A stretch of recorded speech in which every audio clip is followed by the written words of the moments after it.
আসসালামু আলাইকুম রহমতুল্লাহি ওয়া বারাকাতুহু। আলহামদুলিল্লাহি রাব্বিল আলামিন ওয়াসসালাতু ওয়াসসালামু আলা নবিয়িনা মুহাম্মদ ওয়া আলিহি ওয়া আসহাবিহি আজমাইন, আম্মা বা'দ। সুপ্রিয় দর্শক শ্রোতা ভাই বোনেরা, আজকের পৃথিবীর সবচাইতে আলোচিত এবং ঘটনাবহুল ভূখণ্ডসমূহের অন্যতম হলো সিরিয়া। একজন মুসলমানের কাছে মক্কা এবং মদিনার পরে তৃতীয় সবচেয়ে গুরুত্বপূর্ণ এবং পবিত্রতম ভূখণ্ড হলো সিরিয়া। কারণ রাসূল করিম সাল্লাল্লাহু আলাইহি ওয়াসাল্লামের বহু তাৎপর্যপূর্ণ ভবিষ্যৎবাণী রয়েছে সিরিয়াকে কেন্দ্র করে। আজকের সিরিয়ার প্রাচীন এবং ঐতিহাসিক নাম ছিল শাম।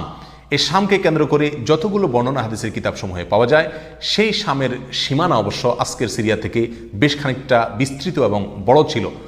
সিরিয়া, জর্ডান, ফিলিস্তিন এবং লেবানন, এই দেশগুলো মিলে ছিল তখনকার শাম। অবশ্য তখনকার শামের সবচেয়ে প্রধান এবং বড় অংশ যেহেতু আজকের সিরিয়ায়, সেই জন্য সিরিয়াকেই সাধারণত শাম বলা হয়।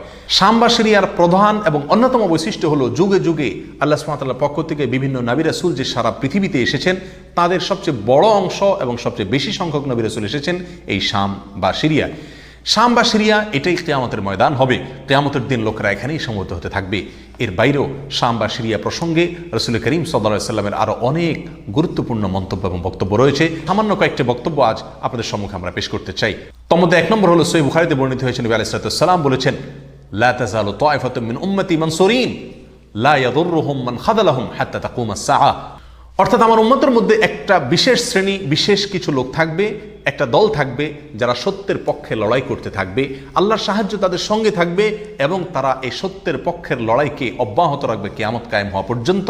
তাদেরকে যারা পর্যদস্ত করতে চায়, অপমান করতে চায়, ক্ষতি করতে চায়, তাদের কেউই তাদের কোনো ক্ষতি করতে পারবে না। এই হাদিসে নবী আলাইহিস সালাম যে দলটির কথা বলেছেন, যারা সাহায্য প্রাপ্ত হবেন আল্লাহর পক্ষ থেকে এবং যারা অটল অবিচল থাকবেন সত্যের উপরে কিয়ামত পর্যন্ত, যাদেরকে কেউ অপদস্থ করতে পারবে না, সেই দলটি কারা এবং তাদের অবস্থান কোথায় হবে, এই প্রসঙ্গে সহিহ বুখারীতে নবী আলাইহিস সালামের একাধিক সাহাবায়ে কেরামের মন্তব্য রয়েছে, যারা বলেছেন যে এখানে যে দলটির কথা বলা হয়েছে তারা হলেন সিরিয়ায় অবস্থানকারী হবেন এবং এটা হবে কিয়ামতের ঠিক আগ মুহূর্তে। তাবরানীর এক বর্ণনা, নবী আলাইহিস সালাম নিজেও বলেছেন আল্লাহর সাহায্যপ্রাপ্ত সেই দলটি থাকবে সিরিয়ায় বা শামে। সিরিয়া প্রসঙ্গে দ্বিতীয় হাদিসটি বর্ণিত হয়েছে সহিহ বুখারীতে। বিখ্যাত সাহাবী আব্দুল্লাহ ইবনে ওমর রাদিয়াল্লাহু তাআলা আনহু বলেছেন, রাসূল করিম সাল্লাল্লাহু আলাইহি ওয়াসাল্লাম ইরশাদ করেছেন, আল্লাহুম্মা বারিক লানা ফি শামিনা ওয়াফি ইয়ামানিনা। অর্থাৎ আল্লাহ আমাদের সিরিয়ায়, আমাদের ইয়ামানে আপনি বরকত দান করুন। এই কথা বলার পরে উপস্থিত লোকেরা বলল, ইয়া রাসূলুল্লাহ ওয়াফি নাজদিনা, আমাদের নজদেও আল্লাহ বরকত দান করুন, সেই দোয়া করুন আপনি। নবী আলাইহিস সালাম তাদের কথায় কর্ণপাত না করে আবারও বললেন, আল্লাহুম্মা বারিক লানা ফি শামিনা ওয়াফি ইয়ামানিনা। লোকেরা আবারও বললেন ওয়াফি নাজদিনা, আমাদের নজদেও। নবী আলাইহিস সালাম তখনও একই কথার পুনরাবৃত্তি করলেন এবং পরিশেষে বললেন, নাজদ সেই জায়গায় তো ফেতনা ফাসাদ হবে, সেখানে তো হত্যা মারামারি খুনাখুনি হবে, সেখানে তো ভূমিকম্প দেখা দিবে এবং সেখান থেকে তো শয়তানের শিং উত্থিত হবে, সেখান থেকে তো শয়তানের শিংয়ের আবির্ভাব ঘটবে, বের হবে। এখানে নাজদ বলতে কোন এলাকাকে বোঝানো হয়েছে, এই প্রসঙ্গে মুহাদ্দিসিন ইকরামের বেশিরভাগের মন্তব্য হলো নাজদ বলতে ইরাককে বোঝানো হয়েছে। নাজদ বলা হয় উঁচু অঞ্চলকে, আরবের বিভিন্ন অঞ্চলকে নাজদ বলা হয়। হেজাজ এটাকেও নাজদ বলা হয়, যেটা সৌদি আরবের ভিতরে, আর ইরাককেও নাজদ বলা হয়। সহিহ বুখারীর বিশ্ববিখ্যাত ব্যাখ্যাতা আল্লামা কিরমানী রাহিমাহুল্লাহ এবং আল্লামা খাত্তাবী রাহিমাহুল্লাহ এবং আল্লামা ইবনে আব্দুল বার রাহিমাহুল্লাহ সহ অনেক বড় বড় মুহাদ্দিসিন ইকরাম এবং হাদিসবিদগণ মন্তব্য করেছেন যে হাদিসের শেষ অংশে নবী আলাইহিস সালাম যে নজদ প্রসঙ্গে মন্তব্য করেছেন, সেখানে নজদ বলতে ইরাককে বোঝানো হয়েছে। হাদিসের সবচেয়ে বড় সমাহার কানজুল উম্মালে আবু নাঈমে বর্ণিত নবী আলাইহিস সালামের এক হাদিসে পরিষ্কারভাবে নবী আলাইহিস সালাম নিজেই বলে দিয়েছেন এখানে নজদ বলতে ইরাককে বোঝানো হয়েছে। যাই হোক, এই হাদিস থেকে আমরা বুঝতে পারলাম বরকত নবী আলাইহিস সালাম চেয়েছেন আল্লাহর কাছ থেকে এই শাম বা সিরিয়ার জন্য। তাহলে এই শাম বা সিরিয়া এটা গুরুত্বপূর্ণ একটি জায়গা এবং নবী আলাইহিস সালামের কাছে খুবই প্রিয়, আল্লাহর কাছে খুবই তাৎপর্যপূর্ণ একটি ভূখণ্ড। তৃতীয়ত যে হাদিসটি আমরা এই প্রসঙ্গে পেশ করতে চাই, সেটি বর্ণিত হয়েছে সুনানে আবু দাউদে এবং মুসনাদে আহমদে।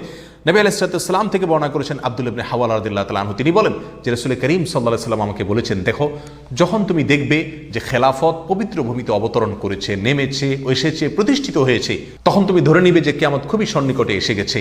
এ হাদিসে নবী আলাইহিস সালাম পবিত্র ভূমিতে যে খেলাফত অবতরণ করলে কিয়ামত নিকটবর্তী এটা বোঝা যাবে বলেছেন। এখানে পবিত্র ভূমি বলতে তিনি কি বুঝিয়েছেন, এই ব্যাখ্যা প্রসঙ্গে প্রায় সকল মুহাদ্দিসিন ইকরামের অভিমত হলো নবী আলাইহিস সালাম এখানে সিরিয়াকে বুঝিয়েছেন। আগে এবং পরের আলোচনাকে পর্যালোচনা করলে সেটাই পরিষ্কার হয়ে যায়। সিরিয়া প্রসঙ্গে চতুর্থ যে হাদিসটি আমরা পেশ করতে চাই, সেটি সুনান তিরমিজিতে বর্ণিত হয়েছে। সেই হাদিস থেকে বোঝা যায় নবী আলাইহিস সালাম সিরিয়াকে গোটা মুসলিম বিশ্বের জন্য হৃৎপিণ্ড হিসেবে অভিহিত করেছেন, মন্তব্য করেছেন। তিনি বলেছেন, সিরিয়ার লোকেরা যখন খারাপ হয়ে যাবে, মন্দ এবং খারাপ দিক যখন সিরিয়ার লোকদেরকে গ্রাস করবে, ছেয়ে যাবে, তখন তোমরা ধরে নিবে পৃথিবীর কোনো জায়গায় আর কোনো ভূখণ্ডে মুসলমানদের মধ্যে আর কোনো কল্যাণ অবশিষ্ট নেই। অর্থাৎ হৃৎপিণ্ডের মতো সিরিয়ার মানুষের মধ্যে যখন পচন ধরবে তখন গোটা দেহে, গোটা মুসলিম বিশ্বের মধ্যেই পচন তার আগেই ধরে গেছে, এটা পরিষ্কারভাবে বোঝা যাবে। এ হাদিস থেকেও সিরিয়া অত্যন্ত গুরুত্বপূর্ণ ভূখণ্ড, সেটা পরিষ্কারভাবে আমরা বুঝতে পারি। সিরিয়া প্রসঙ্গে ৫ নম্বর হাদিসটি বর্ণনা করেছেন আবু হুরায়রা রাদিয়াল্লাহু তাআলা আনহু, আর এটি বর্ণিত হয়েছে সুনান ইবনে মাজাহ। নবী আলাইহিস সালাম বলেছেন, একটা সময় আসবে যখন গোটা বিশ্বে বড় বড় যুদ্ধ বিগ্রহ সংগঠিত হবে, বিশ্বজুড়ে যখন বড় বড় যুদ্ধ দেখা দিবে, তখন মাওয়ালিদের অর্থাৎ নওমুসলিমদের একটি দল আল্লাহর পক্ষে, সত্যের পক্ষে, আল্লাহর দ্বীনের জন্য লড়াই করতে থাকবে এবং তখনকার আধুনিক যত অস্ত্রশস্ত্র এগুলিতে তারা সজ্জিত থাকবেন এবং সত্যের পক্ষে লড়াই করতে থাকবেন। তাহলে চরম সংকটময় পরিস্থিতিতে আল্লাহ সুবহানাহু ওয়া তাআলার একটা বিশেষ সাহায্য এবং অনুগ্রহ আমরা দেখতে পাচ্ছি, আর সেটা অবতীর্ণ হবে, সেটা নাজিল হবে এই সিরিয়ার দামেস্ক নামক শহরে। নাম্বার 6, সিরিয়া প্রসঙ্গে নবী আলাইহিস সালামের আরেকটি তাৎপর্যপূর্ণ ভবিষ্যদ্বাণী রয়েছে, যেটি বর্ণিত হয়েছে সহিহ মুসলিমে। বর্ণনা করেছেন সাহাবী নওয়াস ইবনে সুমাআন রাদিয়াল্লাহু তাআলা আনহু। তিনি বলেছেন, নবী আলাইহিস সালাম একবার দাজ্জাল প্রসঙ্গে দীর্ঘ এবং বিশদ আলোচনা করলেন। একটা পর্যায়ে এসে তিনি বললেন, কিয়ামতের পূর্বে আল্লাহর নবী ঈসা আলাইহিস সালাম যে আসমান থেকে অবতরণ করবেন পৃথিবীতে, তিনি অবতরণ করবেন মূলত সিরিয়ার দামেস্ক নামক শহরের, বর্তমান যে রাজধানী সেই দামেস্ক শহরের পূর্ব অঞ্চলের একটি উঁচু এবং সাদা মিনারায় তিনি অবতরণ করে দুনিয়াতে আসবেন। এসে সারা পৃথিবী জুড়ে তাণ্ডব চালানো দাজ্জালের বিরুদ্ধে তিনি লড়াই করবেন এবং সিরিয়ার এই লুদ নামক জায়গায় তিনি দাজ্জালকে হত্যা করবেন। একজন মুসলমানের কাছে যে সিরিয়ার ভূখণ্ডটি অত্যন্ত তাৎপর্যপূর্ণ তা পরিষ্কারভাবে হাদিসের মাধ্যমে ফুটে ওঠে। নাম্বার 7, তিরমিজি বর্ণিত এক হাদিসে আসছেন, নবী আলাইহিস সালাম ইরশাদ করেছেন, কিয়ামতের পূর্বে ইয়েমেনের হাজরামাউত নামক শহরে সেখানে আগ্নোৎপাত দেখা দিবে, আগ্নেয়গিরি দেখা দিবে এবং সে আগুন মানুষকে ধাওয়া করতে থাকবে। সেই পরিস্থিতি আসলে কিয়ামতের ঠিক পূর্ব মুহূর্তে আমরা কি করব, এই প্রসঙ্গে সাহাবায়ে কেরাম নবী আলাইহিস সালামের কাছে দিক নির্দেশনা চাইলে তিনি বললেন, আলাইকুম বিশাম, তোমরা শাম বা সিরিয়ায় গিয়ে আশ্রয় নিবে। অন্য এক হাদিসে আসছেন, নবী আলাইহিস সালাম বলেছেন, একটা সময় আসবে যখন 3টা জায়গায় একসঙ্গে যুদ্ধ চলবে, সিরিয়ায় এবং ইয়েমেনে এবং ইরাকে। একজন সাহাবী প্রশ্ন করলেন, ইয়া রাসূলুল্লাহ, আমাকে ওই সময় আপনি কোন পক্ষের হয়ে লড়াই করার জন্য নির্দেশ করবেন? নবী আলাইহিস সালাম বলেছেন, তুমি শামের হয়ে অর্থাৎ সিরিয়ার হয়ে তুমি লড়াই করবে, আর যদি সিরিয়া হয়ে লড়াই করার সামর্থ্য তোমার না থাকে তাহলে ইয়েমেনের পক্ষ তুমি অবলম্বন করবে। এই হাদিসও একেবারে পরিষ্কারভাবে সিরিয়ার গুরুত্ব এবং তাৎপর্য আমাদের কাছে ফুটিয়ে তুলছে। নাম্বার 8, মুসনাদ আহমদ সহ বহু হাদিসের কিতাবে বর্ণিত হয়েছে, কিয়ামতের পূর্বে যে আগ্নেয়গিরি দেখা যাবে, যে আগ্নোৎপাত দেখা দিবে, সে আগুন মানুষকে ধাওয়া করতে থাকবে এবং সারা পৃথিবীর মানুষকে ধাওয়া করতে করতে করতে একটা জায়গায় একত্রিত করবে, আর সেটি হলো সিরিয়া। নবী আলাইহিস সালামের ভাষায় আরদুল মাহশারি ওয়াল মানশার, অর্থাৎ সিরিয়াই হবে কিয়ামতের ময়দান। কিয়ামতের সময় সারা পৃথিবী থেকে মানুষ সমবেত হয়ে এই সিরিয়াতেই একত্রিত হতে থাকবে। নাম্বার 9, নবী আলাইহিস সালাম আরেক হাদিসে বলেছেন, মালায়েকাতুল্লাহি বাসিতু আজনিহাতাহুম আলা শাম, আল্লাহর ফেরেশতাগণ সিরিয়ার উপরে তাদের ডানাকে ছেয়ে আছেন অথবা ছেয়ে থাকবেন। এই হাদিস থেকেও শাম বা সিরিয়ার গুরুত্ব করে পরিষ্কারভাবে ফুটে ওঠে। নাম্বার 10, এক হাদিসে আসছেন, নবী আলাইহিস সালাম তার এক স্বপ্নের বিবরণ দিতে গিয়ে বলছেন যে, আমি একবার শুয়েছিলাম, দেখলাম আমার মাথার নিচ থেকে আল্লাহর কিতাবকে ছিনিয়ে নিয়ে যাওয়া হলো এবং সেটাকে যখন নিয়ে যাওয়া হচ্ছে আমি তাকিয়ে থাকলাম কোথায় নিয়ে যাওয়া হচ্ছে। দেখলাম যে একটা আলোক রশ্মি চলে যাচ্ছে এবং যেতে যেতে সিরিয়ার ভূমি পর্যন্ত সেটা চলে গেল এবং সেখানে গিয়ে অবতরণ করলো। এরপর নবী আলাইহিস সালাম বললেন, আলা ইন্নাল ঈমানা ইযা ওয়াকাআতিল ফিতানু বিশাম, অর্থাৎ যখন সারা পৃথিবীতে ফিতনা ফাসাদ ছেয়ে যাবে তখন ঈমানের ঠিকানা হবে সিরিয়ায়, আর ঈমানদারদের আশ্রয়স্থল হবে, শেষ ভরসা হবে সিরিয়া। সম্মানিত ভাই বন্ধুগণ, এই হাদিসগুলো থেকে পরিষ্কারভাবে ফুটে উঠলো যে মক্কা মদিনার চাইতেও ঘটনাবহুল হবে কিয়ামতের পূর্ব মুহূর্তে শাম বা সিরিয়া নামক ভূখণ্ড। আর সেই শাম এবং সিরিয়াতে আজকে জুলুমের স্টিম রোলার চলছে। সারা পৃথিবীর সবচাইতে বড় কসাইখানায় পরিণত হয়েছে শাম বা সিরিয়া।